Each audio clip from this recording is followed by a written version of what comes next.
La Revolución Francesa fue un acontecimiento histórico muy importante, pues transformó las estructuras en las que se apoyaba la vieja sociedad feudal. Además, abrió el camino hacia nuevas ideas, revolucionó el pensamiento y las leyes, los derechos no solo de los franceses, sino del mundo entero. Su impacto fue tan grande que eclosionó hasta el lugar más pequeño. Sirvió de bastión para muchísimas sociedades. Hoy vamos a ver cómo este proceso significó la clave para la aparición del feminismo moderno. Sí, aunque haya permanecido oculta por muchos años, la mujer participó activamente en este largo proceso del siglo XVIII.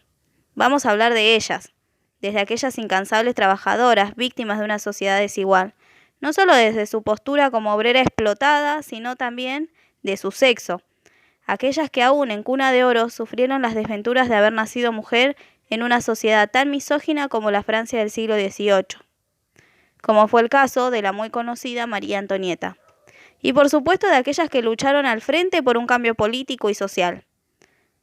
Como ya sabemos, la sociedad francesa estaba dividida en estamentos, símbolo del poder y la hegemonía, pues a la cabeza se situaba el rey. La nobleza y el clero, aunque conformaban solo el 5% de la población, tenían más derecho en las asambleas, como se demostró en los estados generales. La mayor parte de la población conformaba el tercer estado, compuesto por la burguesía, ricos banqueros, abogados, liberales, artesanos y campesinos, que juntos conformaban el 95% de la población. Sin embargo, carecían de derechos, no solo al voto, sino a su propia subsistencia. Desde allí podemos observar a las mujeres trabajadoras a cargo del cuidado de sus hijos, su marido y las labores domésticas, trabajando en el campo de sol a sol y luchando frente a una sociedad sumamente desigual, pues su arduo trabajo era arrebatado entre impuestos y diezmos, lo que las dejaba en la completa miseria, pues no podían costear ni siquiera su propia manutención. Esta va a ser una de las claves para el proceso revolucionario. Crisis económica, alzas de precios. Por otra parte, el rol de las mujeres en la nobleza, si bien rodeada de lujos y ostentación, también fueron víctimas de esta sociedad, inculcadas con solo una labor en la vida: embellecerse, casarse y procrear hijos varones. Este fue el caso de la ya mencionada María Antonieta, que tuvo que dejar su país y su familia a la tierna edad de 15 años para poder casarse con el conocido rey Luis XVI. Pero volvamos a la revolución. Los ciudadanos estaban pasando una grave crisis económica que, junto con las ideas de la libertad, la igualdad, la fraternidad provenientes del pensamiento ilustrado, iban a configurar los ideales de la revolución. Ya desde ese entonces las mujeres juegan un papel determinante. Lo podemos observar en los famosos salones, donde mujeres como Madame Roland, Madame Epinay o Châtelet tenían la ocasión de manifestar sus ideas, los conceptos más audaces y participar en los debates junto a Montesquieu, Voltaire, Diderot o D'Alembert. Estos pensamientos los vamos a ver reflejados en los cuadernos de quejas, presentados previo a la Revolución, donde ellas manifestaron sus quejas y peticiones. Cuando el rey convocó a los estados generales, la participación de la mujer fue nula, pues no tenía permiso de participar del acontecimiento, con lo cual ellas mismas se reunieron y se declararon el tercer estado del tercer estado, advirtiendo que no cesarían su lucha para mejorar su condición.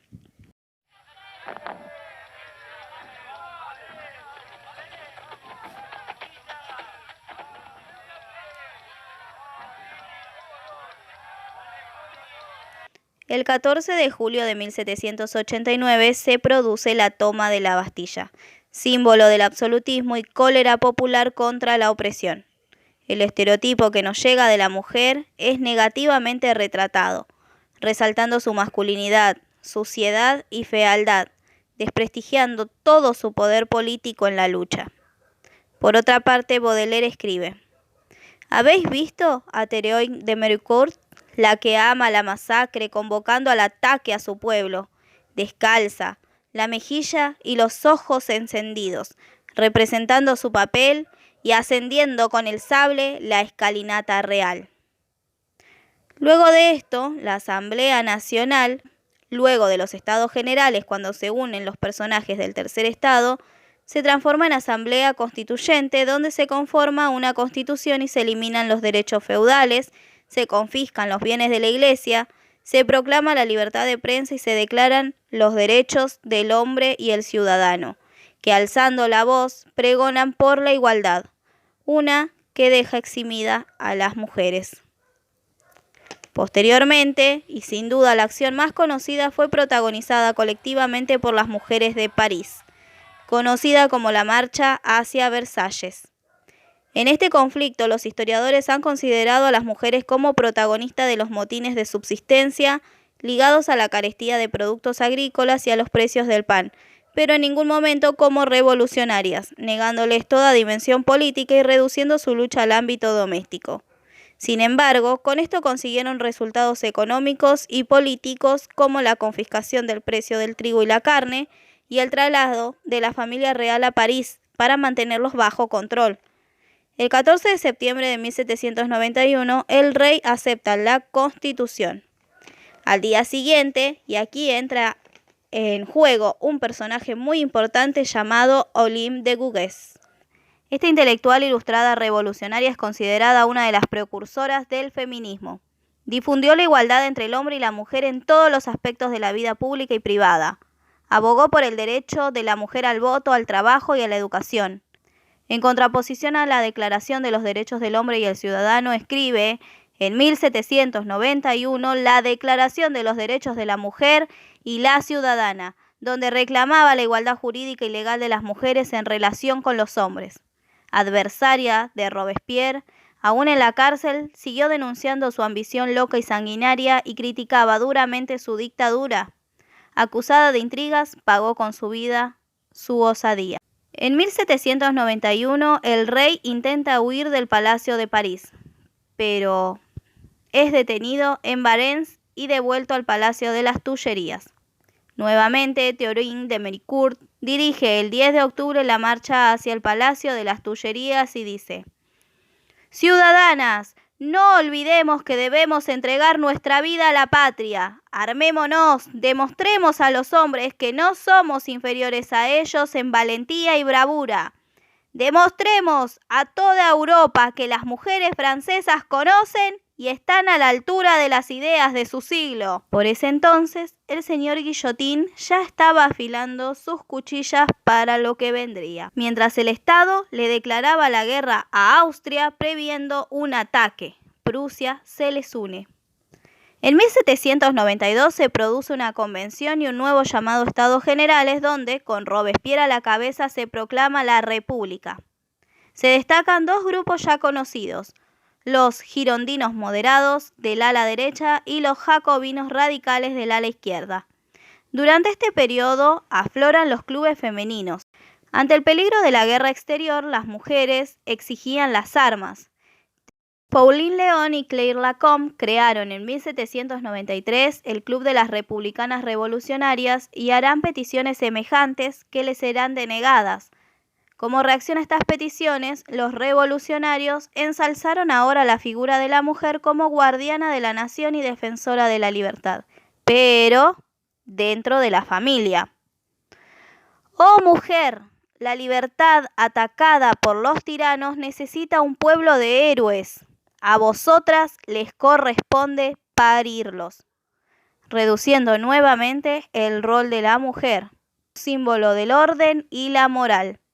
Las mujeres serán excluidas de la vida pública, quedando reducidas al papel de diosas o estatuas. Estamos, pues, en el momento de mayor radicalización de la revolución, cuando se enfrentan girondinos y jacobinos. Robespierre, líder de los jacobinos, va a armar una lista de los traidores de la revolución, es decir, de aquellos que pensaban diferente a él. Robespierre y Danton crean el Comité de Salvación Pública y en 1793 y 1794 se conforma el Reinado del Terror, donde la guillotina no descansará. Es también conocida como dictadura jacobina o régimen terrorista, que acabó con más de 40.000 decapitados, entre ellos los reyes de Francia. El 21 de enero de 1793 muere en la guillotina Luis XVI y María Antonieta el 16 de octubre de 1793. Aquí también podemos ver la desigualdad en la diferencia del trato al rey y a la reina. Queda patente en el traslado al cadalso. Mientras a él lo llevan en coche con las manos libres y el cabello intacto, ella iba al suplicio como todo el mundo, en un carro, con las manos atadas a la espalda y el cabello cortado. En el exterior, la figura de Napoleón Bonaparte ganaba batallas, mientras en el interior la locura de la rebelión iba a desatar una guerra civil entre revolucionarios y contrarrevolucionarios en la famosa Guerra de la Vendée. Las contradicciones entre la imagen ideal propugnada y la práctica social estallan a raíz del asesinato de Jean-Paul Marat por Charlotte Corday, quien, acusada de los excesos de poder, decide valientemente acabar con uno de los protagonistas del terror. Aún así, se le niega toda dimensión política. Será guillotinada el 17 de julio de 1793.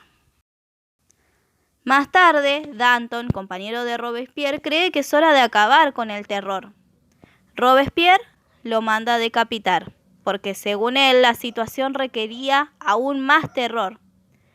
Luego de él, Robespierre correrá la misma suerte. En 1795 se conforma la Constitución del año 3, que volvía a los principios de la Constitución monárquica. Concentraba los poderes del Estado en 2 cámaras, dirigida por 5 directores, conformando el llamado Directorio. Va a mantenerse en el poder hasta 1799, cuando Napoleón Bonaparte impone un golpe de Estado, conocido como el 18 Brumario. Se autoproclama cónsul. Y así termina esta revolución. Los ideales de la revolución aún así van a quedar vivos, traspasarán fronteras. Las mujeres habían comenzado su historia levantando la bandera de la libertad en pro de sus derechos.